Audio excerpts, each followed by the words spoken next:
क्या होता है जब आस्था की सबसे बड़ी परीक्षा अपने ही घर में हो। आज हम एक ऐसी ही कहानी सुनेंगे जो विश्वास, जलन और चमत्कार के धागों से बुनी है। तो आइए इस कहानी में चलते हैं। देखिए, ये सिर्फ एक कहानी नहीं है, बल्कि इंसानी जज्बातों का एक गहरा ताना बाना है। एक तरफ है अटूट भक्ति, तो दूसरी तरफ है कड़वी जलन। और इन दोनों के बीच फंसा है एक ऐसा चमत्कार जो ये सवाल पूछता है कि विश्वास की असली ताकत आखिर है क्या।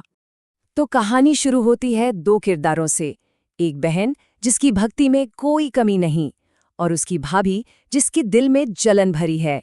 यहीं से इस कहानी का असली संघर्ष शुरू होता है। सोचिए, एक बहन है जो हर गुरुवार को पूरी श्रद्धा से व्रत रखती है, और हर बार देवता बृहस्पति महाराज खुद उसे दर्शन देते हैं और आशीर्वाद में क्या छोड़ जाते हैं? 4 लड्डू और एक चांदी का कटोरा। ये कोई दिखावा नहीं था, ये थी सच्ची सीधी सादी भक्ति। और वक्त के साथ ये जो आशीर्वाद था ना, ये एक खजाने में तब्दील हो गया। वो छोटा सा कमरा जो कभी खाली हुआ करता था, अब चांदी की चमक से जगमगाने लगा था। ये उस बहन की भक्ति का एक जीता जागता लेकिन छिपा हुआ सबूत था। और बस यहीं से कहानी ने एक नया मोड़ ले लिया। जब भाभी ने वो कमरा और वो खजाना देखा, तो उसकी हैरानी बहुत जल्द जलन में बदल गई। उसे भक्ति का फल नहीं दिखा, उससे सिर्फ वो चांदी दिखी। मतलब जलन इस हद तक बढ़ गई कि उसने अपने पति से एक ऐसी मांग कर डाली जिसने घर की नींव हिला दी।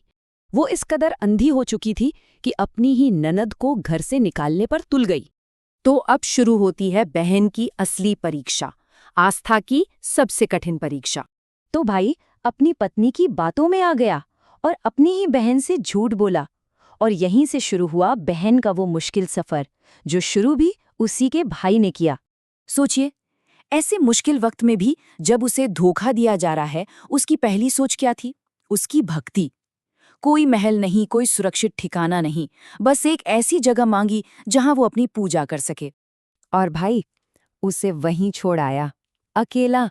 ये कहानी का वो हिस्सा है जहां दिल टूट जाता है। ये धोखे की इंतहा थी। लेकिन कहते हैं ना, जहां उम्मीद खत्म होती है वहीं से चमत्कार शुरू होता है। और इस कहानी में भी कुछ ऐसा ही हुआ। अब कहानी उस मोड़ पर है जहां विश्वास को उसका इनाम मिलता है। अब भाई अपनी बहन को छोड़ तो आया, पर उसका मन नहीं माना। अंदर ही अंदर एक गिल्ट था। तो वो एक पेड़ के पीछे छिप गया, ये देखने के लिए कि अब होगा क्या। और अच्छा हुआ कि वो रुक गया, क्योंकि जो उसने देखा वो कमाल था। सोचिए, जंगल में अकेली, भाई धोखा दे चुका है, कोई आसरा नहीं। फिर भी उसने क्या किया? अपनी पूजा नहीं छोड़ी।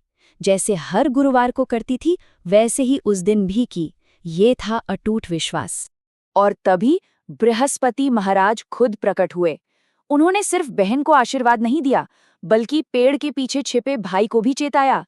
ये शब्द भाई के लिए एक तरह से भगवान का सर्टिफिकेट था कि उसकी बहन की भक्ति में कोई खोट नहीं। तो अब चमत्कार के बाद कहानी एक नए दौर में जाती है, घर वापसी का दौर, और एक आखिरी चुनौती का दौर। तो जिस भाई ने अपनी बहन को जंगल में छोड़ा था, अब वही उसे पूरे मान सम्मान के साथ घर वापस लाया। उसकी आंखों ने जो देखा था, उसने उसका पूरा नजरिया ही बदल दिया था। लेकिन भाभी वो मानने वालों में से कहाँ थी? वो तो गुस्से से लाल पीली हो गई। बात को खत्म करने की जगह उसने इसे और बड़ा बना दिया, एक पब्लिक चैलेंज दे डाला।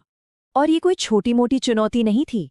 उसने पूरे गांव को न्योता दे दिया और वादा क्या किया कि सबको, हर एक को 4 लड्डू और एक चांदी का कटोरा मिलेगा। मतलब अब बहन की इज्जत पूरे गांव के सामने दांव पर थी। और अब हम पहुंचते हैं कहानी के क्लाइमैक्स पर, आस्था की आखिरी जीत। पूरा गांव, सबके सब वहां मौजूद थे, ये देखने के लिए कि क्या होता है। तो सवाल अब सबसे बड़ा यही था, क्या बृहस्पति महाराज पूरे गांव के सामने आएंगे? एक इंसान के लिए चमत्कार करना एक बात है, पर क्या पूरी भीड़ के सामने वही चमत्कार दोबारा हो सकता है? माहौल में एक टेंशन था, सब सांस रोके खड़े थे। और उस मुश्किल घड़ी में बहन ने क्या किया? वो एक पैर पर खड़ी हुई, 3 बार प्रार्थना की और बस इतना ही कहा, प्रभु मेरी लाज रखना। कितनी सीधी, कितनी सरल, पर कितनी गहरी प्रार्थना थी ये। और फिर वो हुआ जिसकी शायद किसी को उम्मीद नहीं थी। चमत्कार हुआ, उसकी सच्ची प्रार्थना सुन ली गई। बृहस्पति महाराज सबके सामने प्रकट हुए। और कहानी खत्म होती है इस एक प्रार्थना के साथ। ये अब सिर्फ एक बहन की कहानी नहीं रही, ये हर भक्त की कहानी बन गई। और इस बात का सबूत, गांव में मौजूद हर एक इंसान को वही मिला जो वादा किया गया था, 4 लड्डू और एक चांदी का कटोरा। तो आखिर में ये कहानी हमें एक बहुत बड़े सवाल के साथ छोड़ जाती है कि आखिर आस्था का, विश्वास का असली मतलब क्या है? क्या ये सिर्फ पूजा पाठ और रस्में हैं, या फिर ये वो अटूट भरोसा है जो तब भी कायम रहता है जब दुनिया की हर चीज़ खिलाफ हो?